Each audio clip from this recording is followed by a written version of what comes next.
Welcome to the Free Library. It's a huge honor to be here. It's a great night that we have in store for you. I'd first like to introduce myself. My name is Nick Esposito. I'm the founder of the Head in the Hand Press.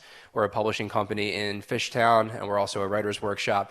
We basically believe that good books are produced when writers and publishers have good relationships, and we try to work as closely and collaboratively with our authors as possible. We have a workshop where we do events. We also put out there's a really cool series of almanacs and chapbooks that we sell in vending machines and novels like the one you're going to hear from tonight. So, huge thanks to the Free Library for having us. What I'm going to be doing is introduce both of the writers that are here with us this evening. They're going to come up and read, and then we're going to have a Q&A, which I think is going to be extremely interesting and inspiring. So the first writer I'm going to introduce is Simone Zelich. She's a Philadelphia native who earned in 2010 a National Endowment for the Arts Fellowship for her fiction, which examines history, myth, religion, and social justice. Louisa, her second novel, received praise from the New York Times and the Boston Globe, as well as Publishers Weekly, and was even read by Susan Stamberg on NPR, which is pretty cool, in my opinion. Simone is the coordinator of the English degree program at the Community College of Philadelphia. And with her tonight, coming in from out of town, and we're really excited to have him here, is Jabari Asim. He's been called provocative and compelling by New York Newsday. He's a Guggenheim Fellowship-winning author, poet, playwright, editor, and Emerson College writing professor. He's a former deputy editor of the book review section at the Washington Post, and he's now the editor-in-chief of the Venerable Crisis magazine, which I've been on the website a ton in the last couple of weeks, and I've seen some really great stuff. He's a sought-after public speaker. He's been a commentator on countless TV news programs, and his debut novel is a tale of social upheaval in 1970s Midwest, which we'll hear from soon. But first, we are going to bring to the stage, reading from her book, Waveland, which has been such a pleasure to work on since we first conceived it into getting it out into the world. We're really happy to have her. Launching the book just came out a week ago. Please put your hands together for Miss Simone Zelich.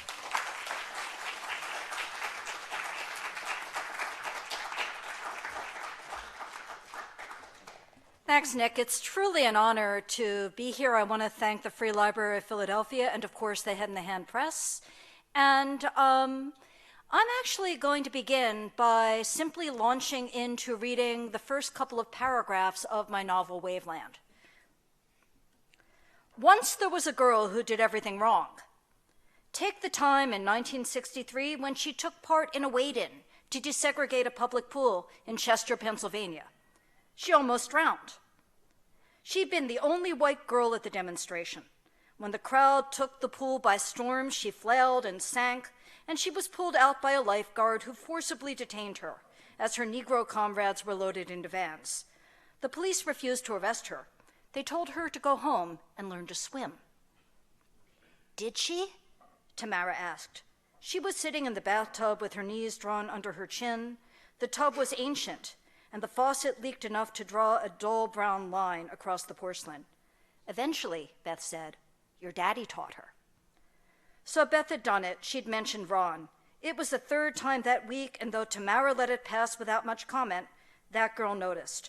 Tamara was the sort of girl who noticed everything, and if Beth was going to bring him up, those stories were as good a way as any.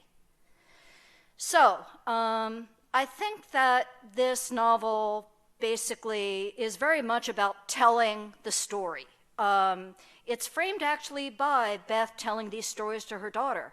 And as she's talking about Ron, she's also actually talking about her time in the civil rights movement, and very specifically the part she played in the Mississippi Summer Project, what you guys might know as Freedom Summer. Actually, Beth met Ron in the summer of 1964. Just before Freedom Summer. To give you some idea of the kind of girl Beth was, you could tell that she was really the girl who did everything wrong. I mean, for me, writing is always a kind of form of time travel. I'm not Beth, but I like projecting certain aspects of myself or people I know into the past and simply saying what would happen. Beth is abrasive, she talks too much, she happens to be Jewish, and ultimately, she just leaps in without necessarily thinking too hard. Her intentions are always good, but on the other hand, she doesn't always know what she's getting into. Just in terms of how she met Ron, I'm not going to read that part, but I'll just say that Ron actually was a hero of the Mississippi movement. He was part of a group called the Student Nonviolent Coordinating Committee, SNCC, that had done a tremendous amount of organizing work. They came out of the sit-ins, they were part of the Freedom Rides, and they've been doing a lot of organizing in Mississippi.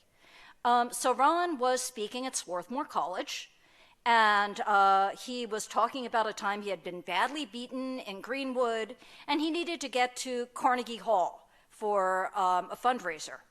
Beth said, "I can take you all the way." And so, in fact, she did in her Corvair. Anybody recognize Corvair? Yeah. Ralph Nader called it unsafe at any speed. So they're in the Corvair. I'm not going to tell you what happened, but I'm just going to say that Ron had an ulterior motive. He wanted her to donate the Corvair to the movement because they needed cars. By the end of the trip, they got there in one piece. In fact, Beth Fine had been recruited to go to Mississippi with her car. Not everybody was actually thrilled that Beth was going. I'm going to read a couple of short passages, but the first is really a little bit about people in her life and how they responded to Beth going to Mississippi. Beth actually had a longtime boyfriend who was involved in the civil rights movement and had gone down south. And I'm going to read you a little bit about him and their relationship. And it will tell you a little bit about Beth as well as about her background and thinking.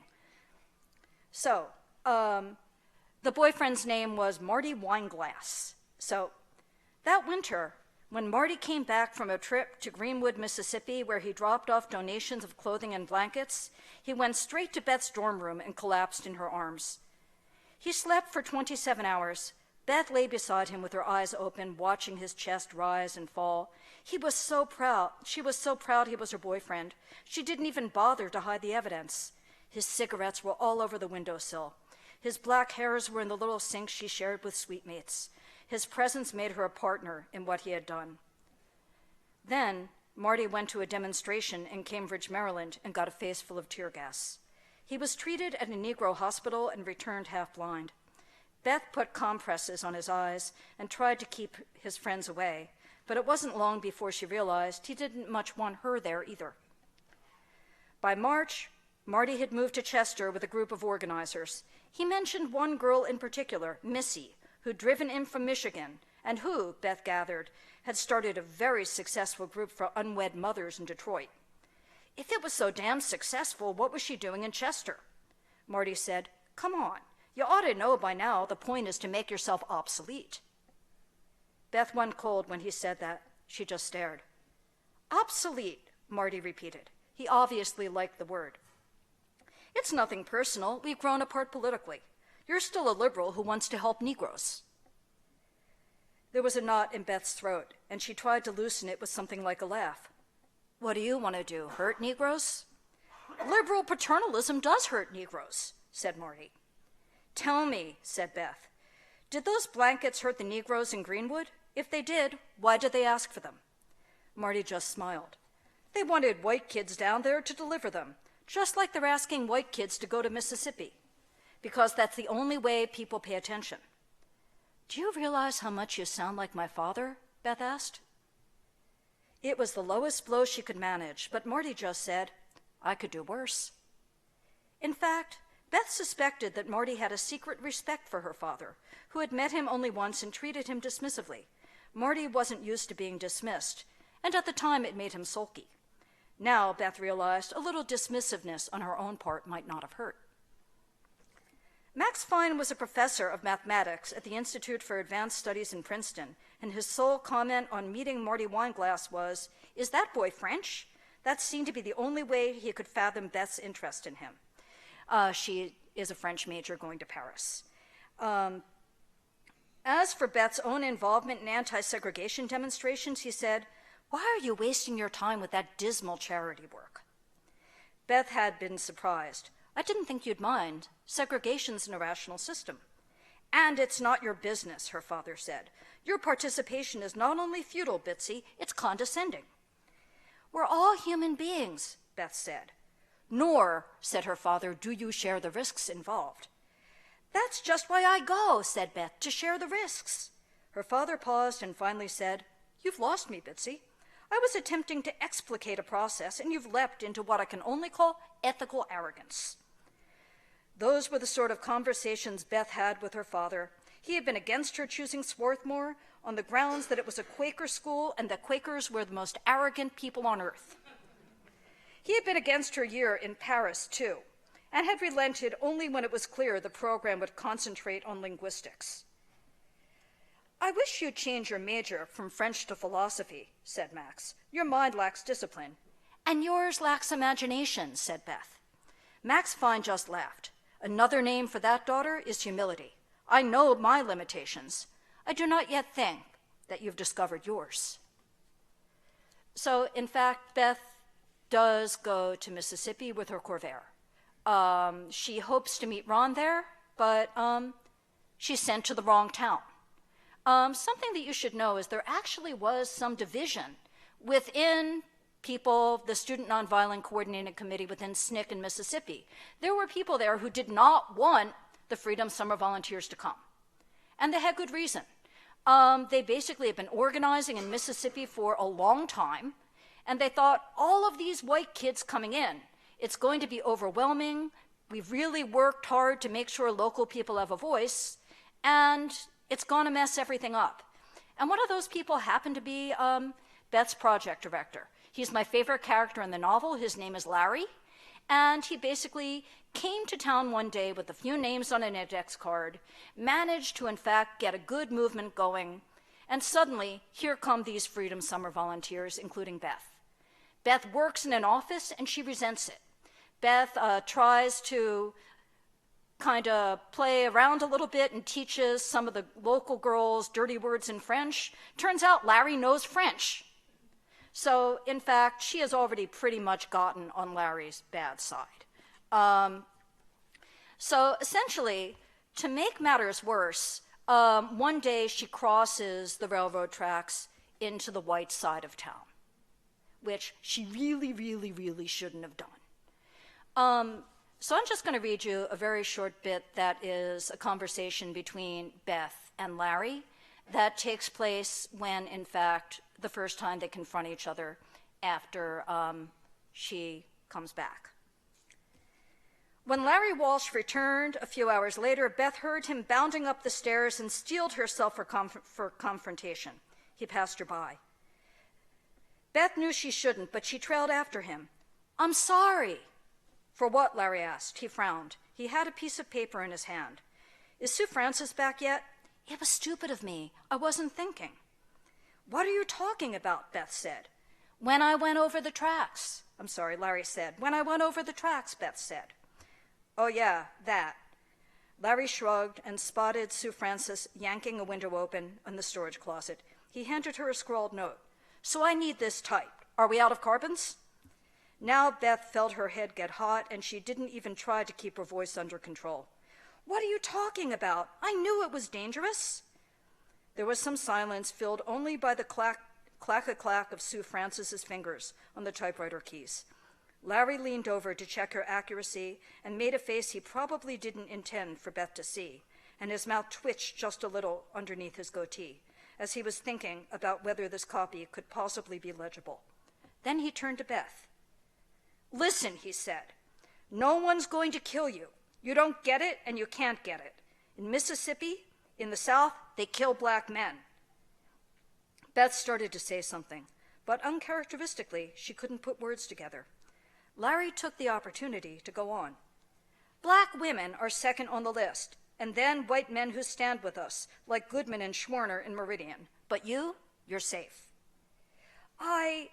Beth began through a clogged throat. I didn't come to Mississippi to be safe. No, you're here for an adventure, obviously, said Larry. I know white girls like you, even the best of them, the ones who have been with us for years. They're floaters. They don't want to take orders. They want to find themselves. You white girls, you've been safe for so long, you want to stop being safe, so you float from project to project because you're privileged enough to think that discipline's the opposite of freedom. Then Larry turned back to Sue Francis, who had stopped typing to hear this little speech and who was clearly trying to decide how to show her approval. Her mouth turned up a little quizzically. She smoothed down her hair. Then, because there was some silence and because it was clear that Larry had no more to say, she showed him the page that had been sitting in the typewriter and asked, "Do we need to redo this?" "It's perfect," said Larry. What Larry was typing was an affidavit. A car had just been bombed. And actually, in the course of Freedom Summer, which was about a 2-month period, there was a log of 400 incidents of various sorts in Mississippi. If basically people thought that having white kids in Mississippi was going to make a difference in terms of the level of violence and terror, it did not. It was everything from shootings to beatings to petty harassment, like, for example, people spraying deodorant on the female volunteers, like everything. And the summer actually was huge, and it challenged everybody who took part in it.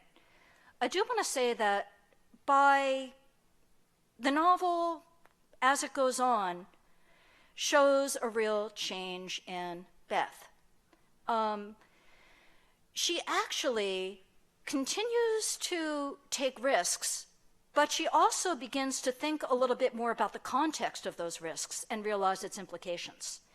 Something that I think all of us realize is that when we make change, we are changed by it. And something that was absolutely true of the volunteers who went through that summer is they actually learned stuff and brought it out of Mississippi and brought it home. It was, in fact, a Freedom Summer volunteer who started the free speech movement in Berkeley. Out of Freedom Summer came the beginnings of what I think of as the women's movement.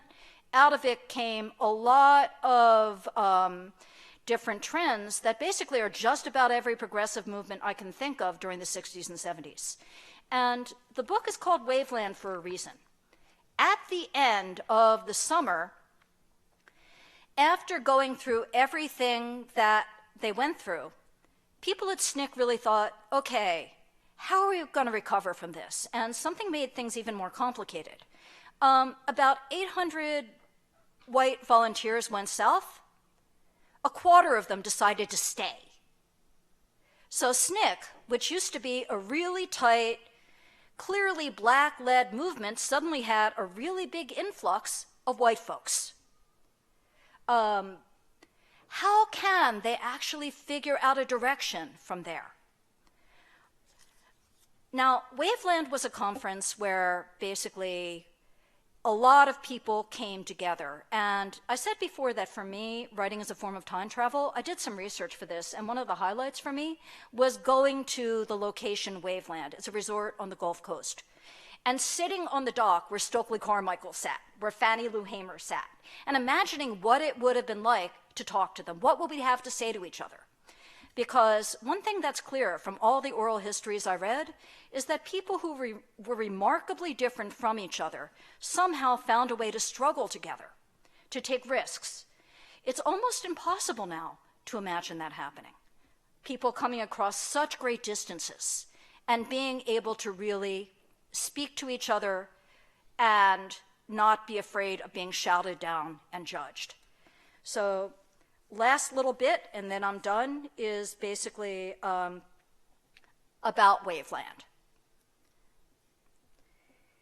Everyone but Beth seemed to think that SNCC had gone adrift since that summer.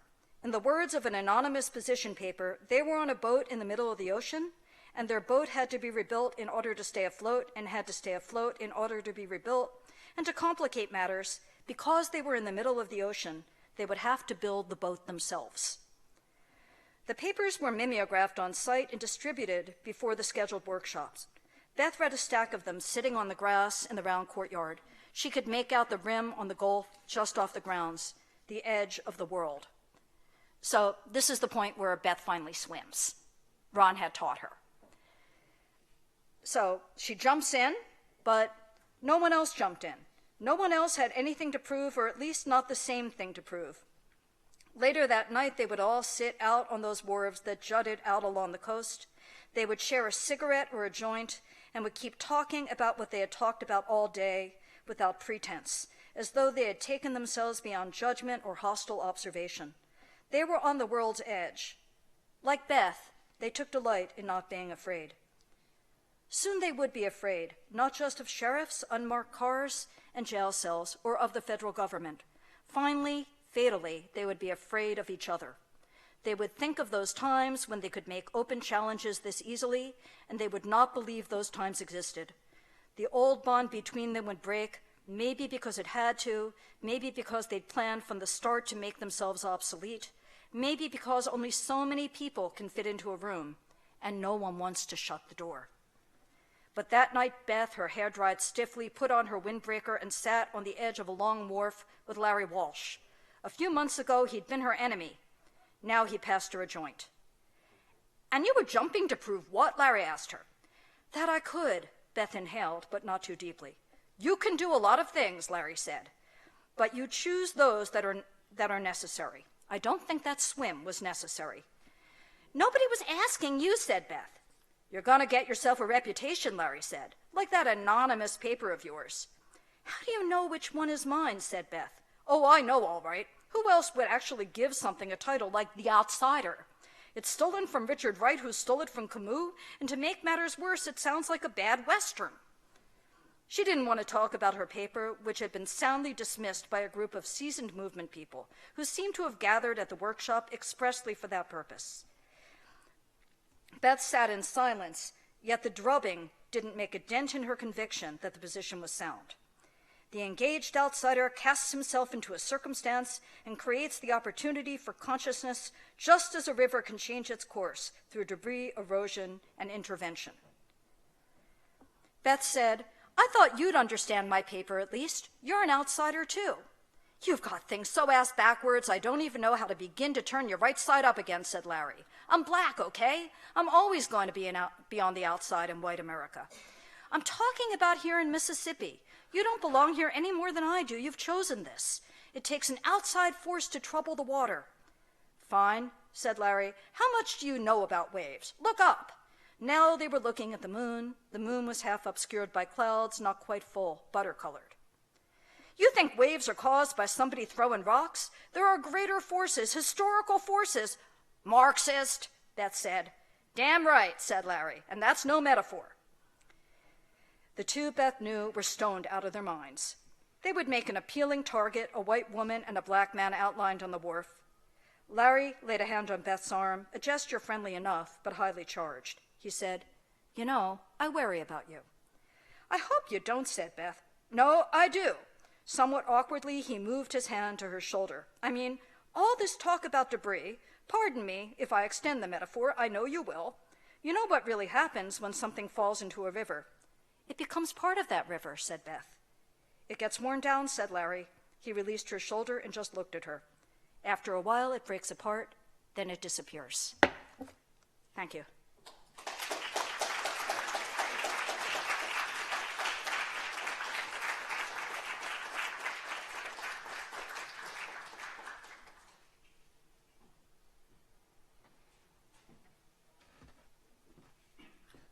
Great job, Simone.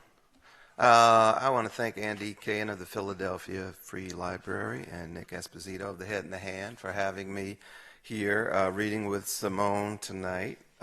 It's not my first visit to the Philadelphia Free Library, and I hope it won't be my last. We'll see after I'm done reading here. Only the Strong takes place in the 1970s in a fictionalized version of St. Louis, which is where I'm from. I call it Gateway City. St. Louis calls itself Gateway to the West, but those of us who are from there argue it's actually the gateway to the South. It's very much a southern city, and certainly in the African-American sense. In the 1970s, we're talking about a rigidly, intensely segregated city. And I know on the African-American side, most of us were heavily influenced by the culture, flavor, diction, language of Mississippi. For example, my wife, who's from the same area I'm from, her parents are from Mississippi. My grandparents are from Mississippi. St. Louis was a stopping off point in terms of the Great Migration. This book is the second in what I hope will be a series of books telling the story of a community decade by decade. So my previous book of fiction, A Taste of Honey, is set in the same community in the 1960s. This is set in the 1970s, as I said, and I hope to take it forward in subsequent books. This book features four major characters, three of whom are adults, and I'll read sections that refer to the adults. One is named Guts Tolliver.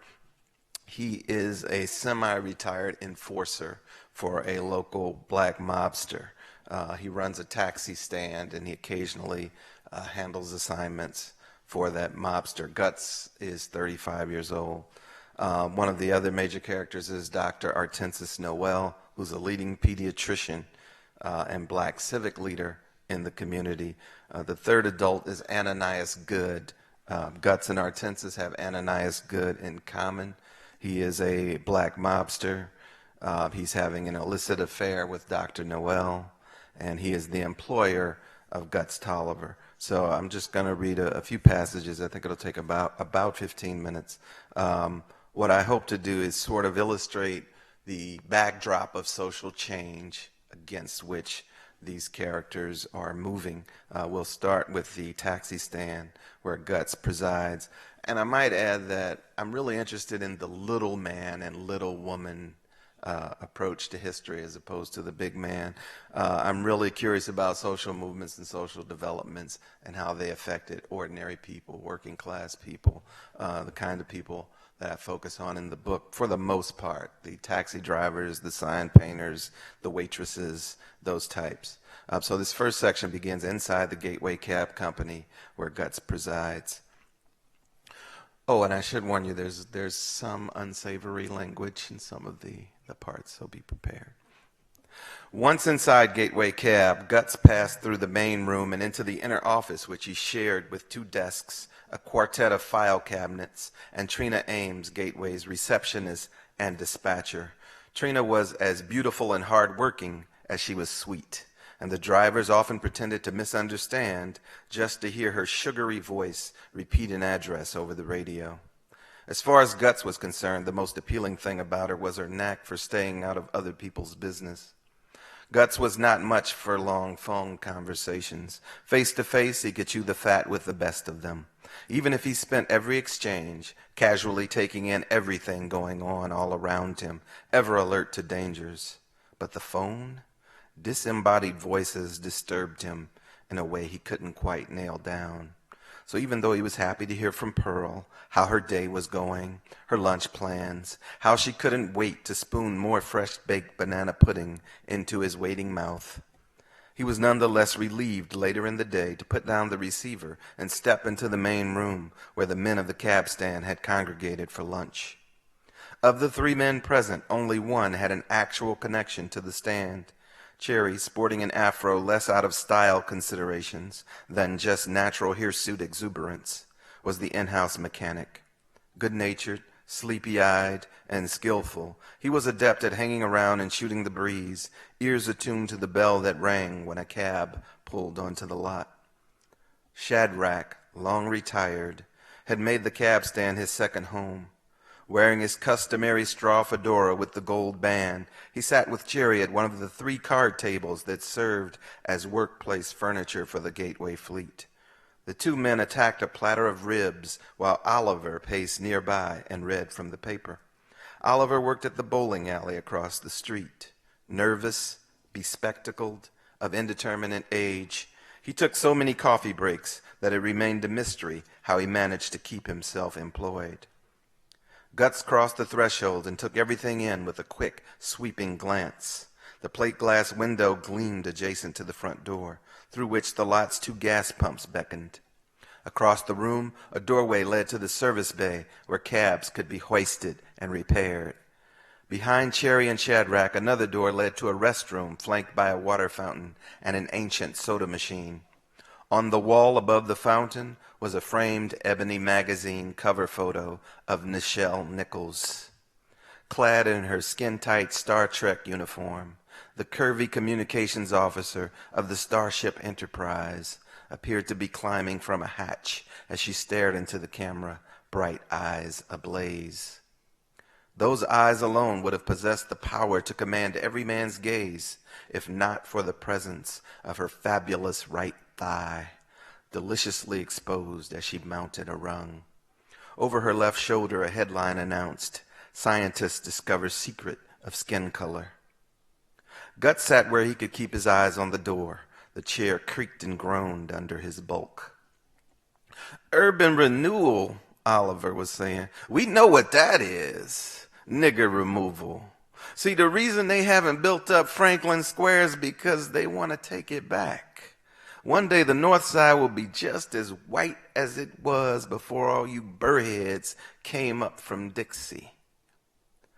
Listening, Guts remembered the buzz of commerce that once swirled around Franklin Square. The convergence of 3 streets formed a plaza that attracted strollers, people watchers, and shoppers eager to spend their wages at the mom-and-pop grocery, the record shop, the soul food joint, and the clothing boutiques. During the hot, tense summers of recent years, the plaza had served as a rallying place for the politically awakened residents of North Gateway. Poets recited odes to the people, drummers pounded congas, self-appointed revolutionaries handed out pamphlets calling for armed rebellion, and would-be orators rang the rooftops with phrases cribbed from Malcolm X and H. Rap Brown. The buildings all burned in the furious hours following King's death in Memphis. Only a solitary wall remained standing amid the rubble. The men of the Black Swan sign shop responded with a mural that had long been in the works. A wall of respect, they called it, saluting heroic strugglers from the past and present. Occasionally, Guts rolled to a stop across from the wall and admired the stern faces of W.E.B. Du Bois, Sojourner Truth, Elijah Muhammad, and others. It wasn't much different closer to Guts's home. The supermart was still gone. One side of Van Deventer from Labadie to Greer had retained its bombed-out look, even as folks on the other side did their laundry and bought small items from a corner store. From Taylor to Newstead, Easton Boulevard looked like a mouth with many teeth missing. A notary public, a greasy spoon, a drugstore. Here and there, businesses tottered in relative solitude, miraculous survivors of the fires. "You don't know that," Shadrach said. "That ain't necessarily the future. We might have a black man in charge. Look at Cleveland. Look at Gary. If it can happen in those cities, it could happen here." "Nah," Cherry said. "Downtown's what they want. How long they been serving us at that Woolworth's? See how much longer it sticks around now that colored folks can sit at the counter." "All my life I wanted to sit at that counter," Shadrach said. "I figured white folks' hotcakes just had to be better. Turns out they didn't taste no different." Oliver didn't seem to hear. Mill Creek Valley, Meacham Park, used to be just us in those neighborhoods. Now you might find us cutting grass or scrubbing toilets, but that's it. When they want to move the black man, they just move him. "Where'd all them revolutionaries go?" Cherry asked. "What happened to that liberating nigger? They should have told us about this." Guts knew the answer to that one. "You talking about Gabe Patterson? He got married."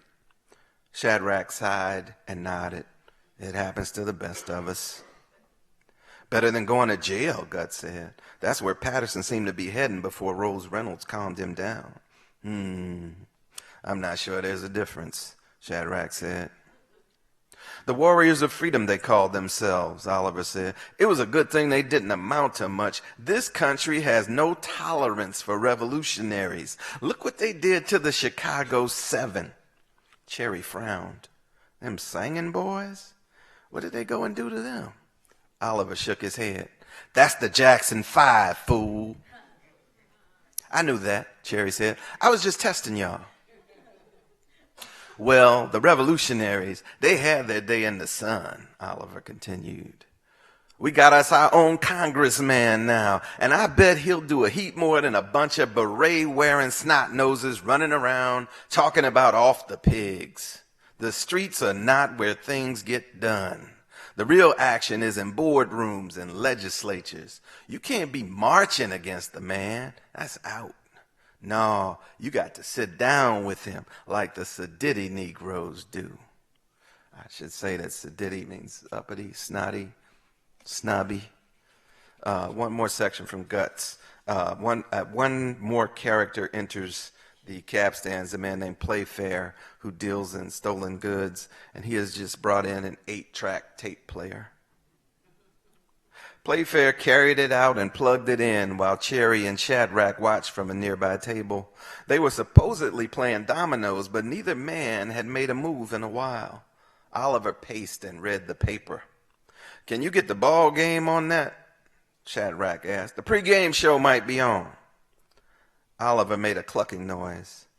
"Why don't we see if we can get the news on there? Why a Negro would rather listen to a ball game than find out what's going on in the world is a riddle I can't figure. If Nixon escalated his troop numbers today, would any black man know or care? And that's exactly who Tricky Dick is sending overseas. Us." "Oliver, can't you ever talk about anything positive?" Cherry asked. "You won't catch me smiling while the world is falling down around me. Wake up tomorrow and a whole city block might be gone. That's how they do it, you know. It's like these dominoes. First, they closed the ballpark. Blew it up, actually. Shook dust, debris, and enough asbestos over the neighborhood to make us all fireproof." "Washburn said he needed to move his team downtown," Shadrach said. "That's his right. It ain't like we were working in that stadium." "Didn't cost us nary a job," Cherry added. "Besides, they built us that nice boys club right on the spot." "Carter Carburetor will be next to close up shop," Oliver predicted. "Well, it ain't like black men are working up in there either," Shadrach said. Oliver rolled up his newspaper until it formed a tight tube. He looked like he wanted to whack Shadrach with it. "Mark my words," he said. "It's not about jobs. It's about control. If you got no say over your food, clothing, shelter, or education, you got nothing. And don't get me started about health." Shadrach grunted. "Last thing we want to do is get you started." "I just call it like I see it," Oliver said. "Carter Carburetor's next, then the hospital." Everybody laughed. "That's crazy, Oliver," Playfair said. "No way in hell they'll come in here and try to take Abram H. Abram H is the name of the hospital. "Ain't gonna happen," Cherry agreed. Oliver pressed his argument. "All those patients without insurance or money, it's a drain on the city's finances. You'll see." "That would leave a lot of hurting people on the street," Playfair said. "My father died in that hospital," Cherry said. "Died? Shit, find me a Negro who wasn't born up in there," Oliver said. "Everybody in here, right?" "Except me," Shadrach said, "but only 'cause it wasn't open yet. I was born at home. Still, can't imagine the North Side without it." An uncomfortable silence descended until Playfair clapped his hands. "All right, let's turn this player on and see what we got." "Put it on the ball game," Shadrach suggested. Oliver began to cluck again. "Shad, haven't you heard a word I said? Sports are just today's bread and circuses, a sideshow to keep you from thinking about your neighborhood being stolen right from under you, about your young men being sent off to fight and die in God-forsaken places. The home team's got 3 of us starting in the field and 1 of us starting on the mound," Shadrach said. "I'm just being supportive." "Shad, you're the oldest man in the room," Oliver said. Shadrach frowned. "What's your point?" "I'm just saying that you should be able to remember better than anybody just how bad the home team treated Jackie Robinson when he first came through here. They called him names, frightened his wife. Hell, they even sent a black cat out onto the field." "It's different now," Shadrach said. "Look at Crenshaw. He's the highest paid player on the team." "You mean highest paid slave," Oliver said. "That's all they are, slaves. Just ask Kurt Flood." Okay, so now I'm going to move to the middle section of the book very quickly. This section is devoted to Dr. Artensis Noel, pioneering pediatrician. And this is just a little section about the community and how it's changed since she's been in it.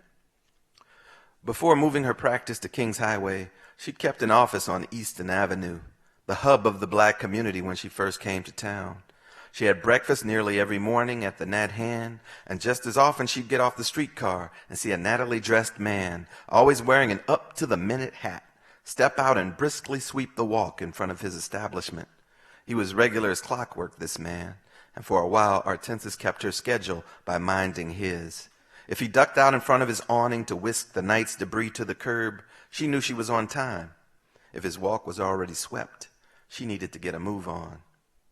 Many of her patients shopped up and down Easton, and so did she. But she also liked to spend $1 on a service car and ride downtown to shop at the Sticks or famous department stores or to pay her bills. Scooping up bargains on Dollar Day was another dependable diversion. Usually, near the end of the month, the stores moved merchandise that hadn't sold down to their basements and happily handed it over in exchange for $1. As long as Negro shoppers understood that they couldn't try on clothes on that floor or any other. The famous store had a restaurant that featured world-acclaimed onion soup. The restaurant was on the second floor, but its tantalizing aroma penetrated every nook and cranny except the perfume counter. Hortensis loved the smell of the soup, but never tasted it, because Negroes weren't allowed to dine there. You could stand up and eat in the back of Kresge's, but you couldn't sit down. Aldo's had yet to admit black customers, so even someone like Hortensis, who had money in her pocketbook, had to take what she could get. She was already something of a name by then, having established a well baby clinic at Abram H. that lowered the death rate of premature infants from 80% to 20% in 2 years. She all but lived on the premises after taking over as chief resident, proving to be as skillful at bureaucratic tussling as she was at healing. She wrote stinging letters to newspaper editors and legislators and camped out in the offices of unresponsive agency directors, foregoing sleep to secure supplies of bananas and ice cream for her sick children. She increased access to vital fluids for the diarrhea sufferers and Gordon Armstrong incubators for the preemies. She continued to oversee the pediatrics ward, even after hanging out her own shingle. Parents who had seen her work miracles at Abram H. followed her to her little office on Easton, where she made sure they always felt welcome. Northsiders had been resigned to their children receiving care on a catch-as-catch-can basis, totally dependent on the whims of indifferent white pediatricians. Some outright refused to treat black children. Others had black days, during which black youngsters could be admitted, always at peculiar hours, without contaminating the waiting room or white patients with their presence. Hortensis had been so sickened and outraged by the tradition that she made "Every Day is Black Day" a slogan of sorts. She had it painted on a placard, which she placed on the front desk to greet every newcomer. Okay, this last section, very briefly, is Ananias Good, who is the black mobster who runs most of the underground economy on the north side of Gateway City. And the setting is, at one point in his career, he owned a farm, a country retreat, where he would take his wife and son on weekends and relax in the company of his various henchmen. When Good had his country retreat, before the Continental plunged into the lake and ended his flirtation with futile pursuits, his men sometimes played baseball in a neighboring field. He'd join in occasionally, his suit jacket left behind in the farmhouse, shirt sleeves rolled up to the elbows, suspenders straining against the bulk of his chest. His men knew better than to pitch him high and tight, or risk beaning him with a curve. They knew to lob something soft toward the plate, and wait for him to wallop it past the deepest man, to greet his home run with requisite cheers and the gravest respect, to shout encouragement as he took his gentlemanly jaunt around the bases, Josh Gibson in custom boots, stogie clenched between those powerful teeth. White men loved baseball, he'd tell his men, after the country breeze cooled their sweat and they cracked open beers under a canopy of maples and oaks. With his fenced-in frontiers and diamonds carved out of cornfields, baseball was the American dream played out under the lights. You could start out in the batter's box with hope and a stick, steal your way across the heartland in search of a big score, and end up a winner by the time you got home. But white men would soon hate it, he continued. They'd soon hate it, because in places like Kansas City and Indianapolis and Oakland and Birmingham, black men had grabbed hold of the national pastime with their black hands and dragged their jazzy flair from Jim Crow sandlots to Ebbets Field and the Polo Grounds. They circled under pop flies with deceptive ease and turned double plays like wizards of the air. Jackie Robinson was only the beginning. It was a new game now. Soon, only the ball would be white. They'd hate it because they made the game and we're remaking it. They made the country from black sweat, Indian blood, and grand theft. If we can remake their game, we can damn sure remake the country. 3 beers in and Good would be ballistic, proclaiming his expertise on the art of making and remaking. Just look at me, he'd declare. I'm one self-made motherfucker. Hadn't he come from Liberty, Mississippi with little more than the lint in his pocket and a talent for inflicting pain? His men, stretched out in the grass and tipsy themselves, eyed one another nervously, lest Good's temper take a fearful turn. If he kept it aimed at white folks, they were safe. If he aimed it inward, they were safe. Sometimes he went down to the lake and raged at his own reflection. They call baseball the national pastime, he ranted, and they love it, sure enough. But the real national pastime is crushing niggas. So crush or be crushed, goddamn. He might be from Mississippi, but his mama didn't raise no fools, he'd say. He knew the rules, he'd say. And if he ever struck out, he'd go down swinging. Thank you.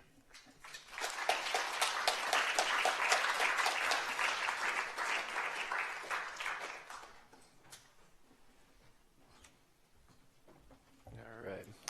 One more time again for Jabari and Simone.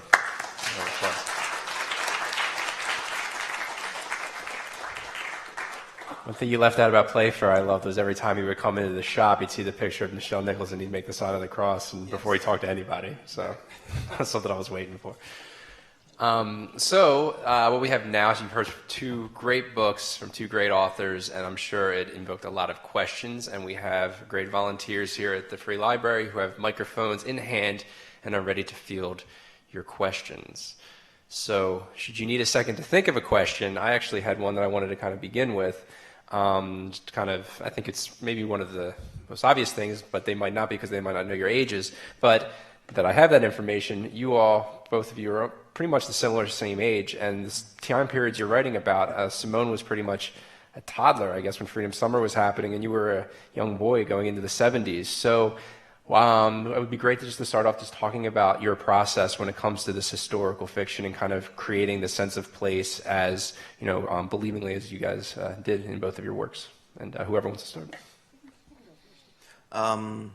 Well, it's, I guess for the first book, which was set in 1967, roughly, I was in school, but I was really small. I mean, I guess I was like maybe in the first grade when Dr. King was killed, and so I remember it fairly vividly.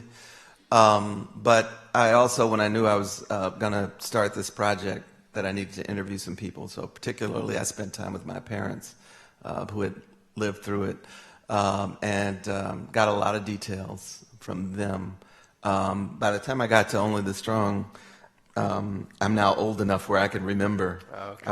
I was mature enough to remember many of the things that were happening. And on a couple of occasions, I did write to one of my cousins who still lives in St. Louis and asked him just to verify a few things. But for the most part, by this point, I'm relying on memory, and I've kind of mapped out the community. At the same time, one of the reasons why I fictionalized it and I don't call it St. Louis is because I wanted to have freedom to invent. I wanted to create intersections that didn't exist in real life, parks that didn't exist in real life, that sort of thing. And I didn't want people to say, wait, I'm from St. Louis. Those streets never intersected, So I wanted to be free to kind of do my own thing, ultimately. Yeah, I mean, my situation is different in that I could not in any way really base this on memory. I mean, I was 2 years old when Freedom Summer happened, and beyond that, and my instincts basically told me to just read and read and read initially. I read a lot of oral history. I also did field work. I did travel. And I think it was only recently that I realized why I didn't go out of my way to talk to people who had been there. And it's interesting. It was when I actually met people who were there which happened actually after the book was done. I think if I had interviewed them, it would have felt as though I had to tell their story. And in a way, just as calling St. Louis Gateway City maybe freed you up to do things, actually inventing characters who were combinations of a lot of people I have read about allowed me to a degree of imagination and freedom. I was relieved, though, when I finally met people and they looked at it and they vetted it, that I didn't get anything terribly wrong. I did have somebody correct, at one point someone read the book who was a Freedom Summer volunteer when it was at a fairly late stage and said, Beth would never wear shorts. So I took all the shorts out. So details like that, it can be useful, but I think it actually might have hurt me if I had actually felt a responsibility towards telling the specific stories of people. Yeah, it reminds me, Toni Morrison did this interview when she was talking about writing Beloved, and of course Beloved was inspired by a real woman, Margaret Garner, but the story takes pretty dramatic turns from Margaret Garner's experience, and Toni Morrison said because she was researching it, and at one point she just stopped. She said, no more research because I want to be free to make up stuff, and I'll feel obligated to Margaret Garner's story if I keep this up. Right. Yeah, that's interesting. Sorry, I made you a little younger than you are, so sorry about that. Oh, it's all right. Any other? I'm a granddad. Any questions out there? We have a couple here.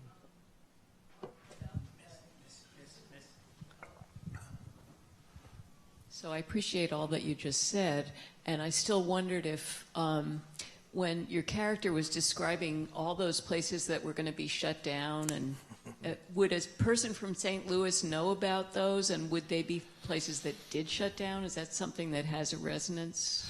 Yes, all of that happened. Like he talks about the Major League ballpark, which had been on the north side of the city, being torn down. I was really small when that happened, so I don't remember it well, but I do remember the grand opening of the boys club that they built on the spot as sort of a, I don't know, something to the community.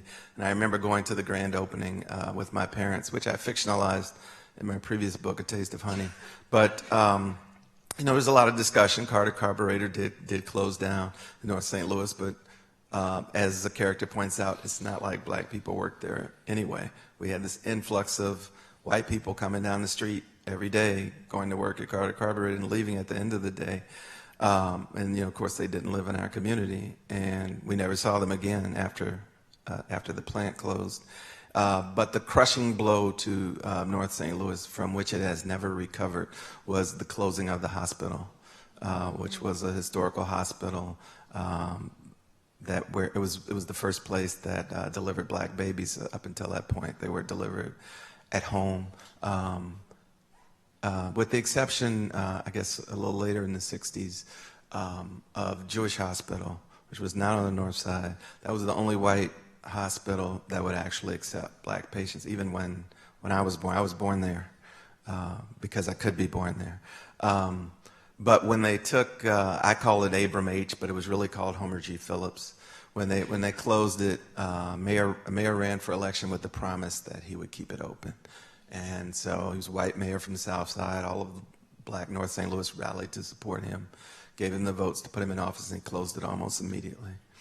And that really was the crushing blow in the community that I grew up in. Question there? Thank you both, and really enjoyed both of the stories and want to know more about it. The same question for both of you. How long did it take you to write the book from this point of concept to when you actually finished, I'll say, first draft and then maybe the final draft. And what was the spine? What was the story you started to tell, and is that the story you actually ended up telling? That's a great question. Most of my books more or less take about 3 years or so.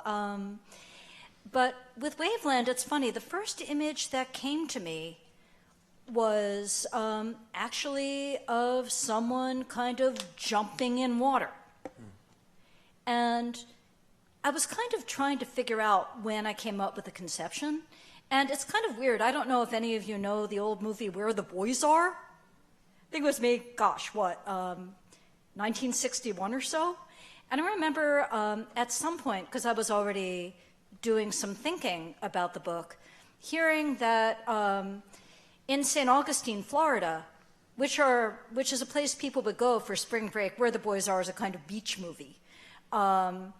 There was actually a wade-in in St. Augustine where basically some young people were trying to desegregate the beach. So I kind of imagined almost a sort of mashup of this early 60s innocence with the heroism of the movement. And I also thought a little bit about, where were people in 1964 and where were they by the end of the decade about those kinds of changes.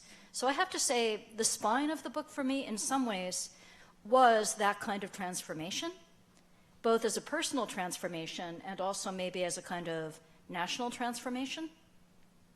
But yeah, I guess about 3 years. How about you? I'm really not sure because it's a multi-book project as I envision it. So I'd already done a lot of the preliminary work in writing A Taste of Honey. So I'd already established a timeline where I wanted to go with it. Well, you kept to it. That's great. And so in the 70s, where this book takes place, soon the north suburbs of the city are going to open up to black people for the first time. And so they're going to move to places like Ferguson, Missouri. And my family is one of those families that did it. My parents live in the neighboring community to Ferguson, Missouri, which is maybe 10 miles from the community that's here. And in the first book Taste of Honey begins with a white policeman killing an unarmed black man in 1967. So, eventually, hopefully, I'll be drawing a line between the killing of that unarmed black man in 1967 and the killing of the unarmed black man in 2014. So I kind of mapped it out that way. And a lot of it was inspired by memories of my parents. Like I write about this in the first book, very similar to what inspired you. My father used to tell me this story. There was a pocket in North St. Louis that had remained white and was eventually going to be all black. The white people were gone by the time I was growing up. But they had an Olympic-sized swimming pool in the park. And my father was a little boy when he joined a group of big boys who had decided they were going to integrate that pool. So they all had their trunks rolled up in their towels, and there was a long line down Vanderveer Avenue. My father's at the back with the little kids. And he says when they crossed, when they crossed the street that is now Martin Luther King Drive, ironically, when they crossed that street, he noticed some of the big boys running past him. And eventually the whole line turned around and they're all running blindly. And historically, it was a race riot at the pool. Wow. It was whites rioting against blacks, so they failed to integrate it that day. And I was able to find a lot of newspaper coverage of it that enhanced my father's little boy perspective. But the interesting thing is, some decades later, when they finally integrated that Olympic-sized pool, my father said it was open a couple days before they closed it. And then he went to the park and there were earth-moving machines. Oh, God. And they tore up the pool and replaced it with one the size of a matchbox, which was the pool I knew as a child. I never knew that Olympic pool, but rather than share it, it was sort of like, well, you can't have it. So it was just kind of the accumulation of those stories, and I wanted to do justice to them. We have a question right there. Hi. I believe your name is Naomi, am I right? Simone. Simone. Well, I thought I heard the word condescending mentioned when you talked about the whites going to the Freedom Summer. Do you recall that? Beth's father said that it was condescending. And how does he mean it? How he meant that was essentially, Beth's father's an interesting character. On one hand, he thinks of himself as very cold and logical. On the other hand, he doesn't have much emotional intelligence or imagination. To his mind, and also, by the way, to the mind of Beth's boyfriend, Marty, this whole kind of sense of, white folks going down to Mississippi to help the black folks had a kind of ring of paternalism. And something that actually is a complicated issue for me looking at the Mississippi Summer Project is, people from Princeton, New Jersey, from Philadelphia, from all these places did not have to go south to work on racism. We could have done that here. So there's this kind of sense of, why is this necessarily Beth's battle? Why can't she actually deal with issues around racism where she is? And it's a really interesting question. I mean, one that Beth takes on when she starts talking about how someone who is outside of a situation, coming into it, sometimes can see things in a different way, in a productive way. That's kind of what I was trying to do. I mentioned at the end very briefly this whole idea of an outsider. I think that Beth, in actually going to Mississippi, as kind of initially foolhardy as she is, as many mistakes as she makes, is able maybe to bring a different kind of perspective that people who are there working hard as organizers, both black and white, might not have had. So I think that in the end, Beth's father, Max, is wrong. As much as it could be read as condescending, I think that when people go into a situation that doesn't at first seem like their battle, they're claiming it as their battle. I think it's all of our battle. It's an American battle. So I think we have time for one more question. If we have a gentleman in the front row.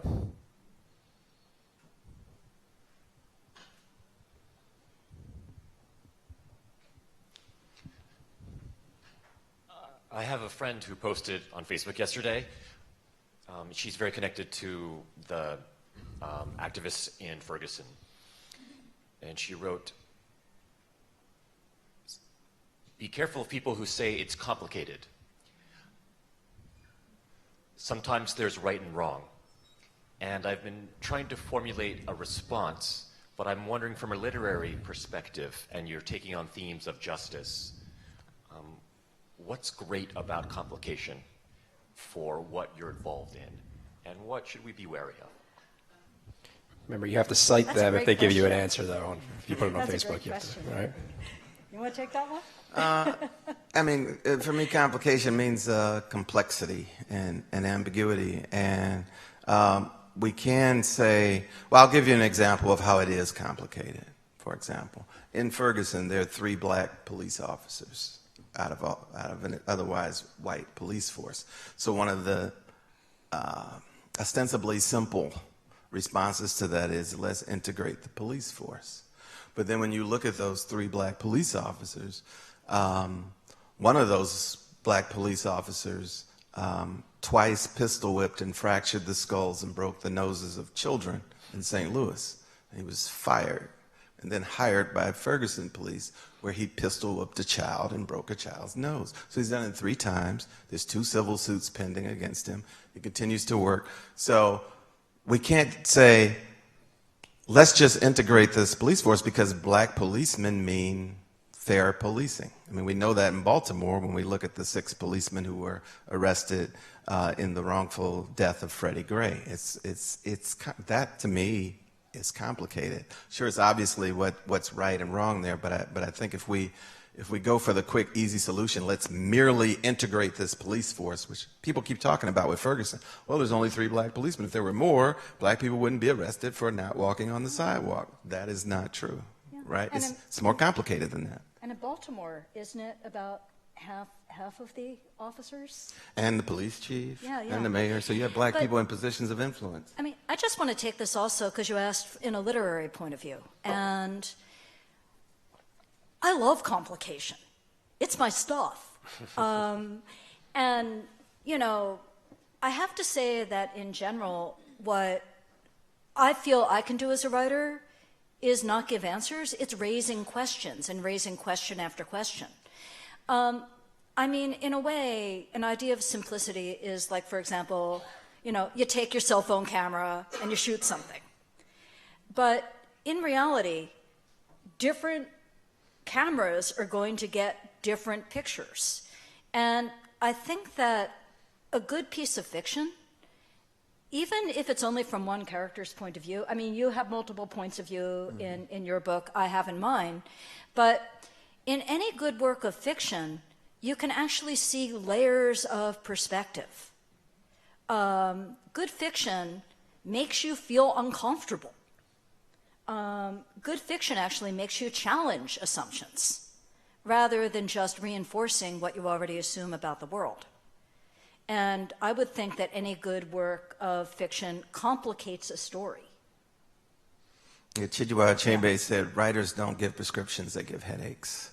Yeah. Which doesn't mean there isn't such a thing as justice, okay? Yeah. Which doesn't mean that stuff isn't right or wrong. But I'm not so sure that's what fiction does. It's great having two professors up on stage talking about this. I think that's what we're hearing from. Well, I hopefully you got somewhat of an answer to your question, and I hope that all of you came out for what you were looking for tonight. A really great time with two great authors and great stories. They're going to be upstairs signing books, so please go say hi if you have more questions, more comments for them. One more round of applause for Jabari and Simone.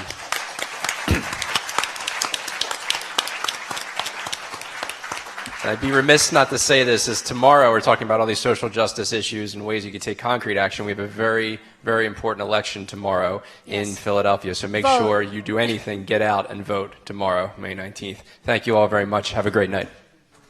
Oh, that was fun. It's a vibe. So where do we go?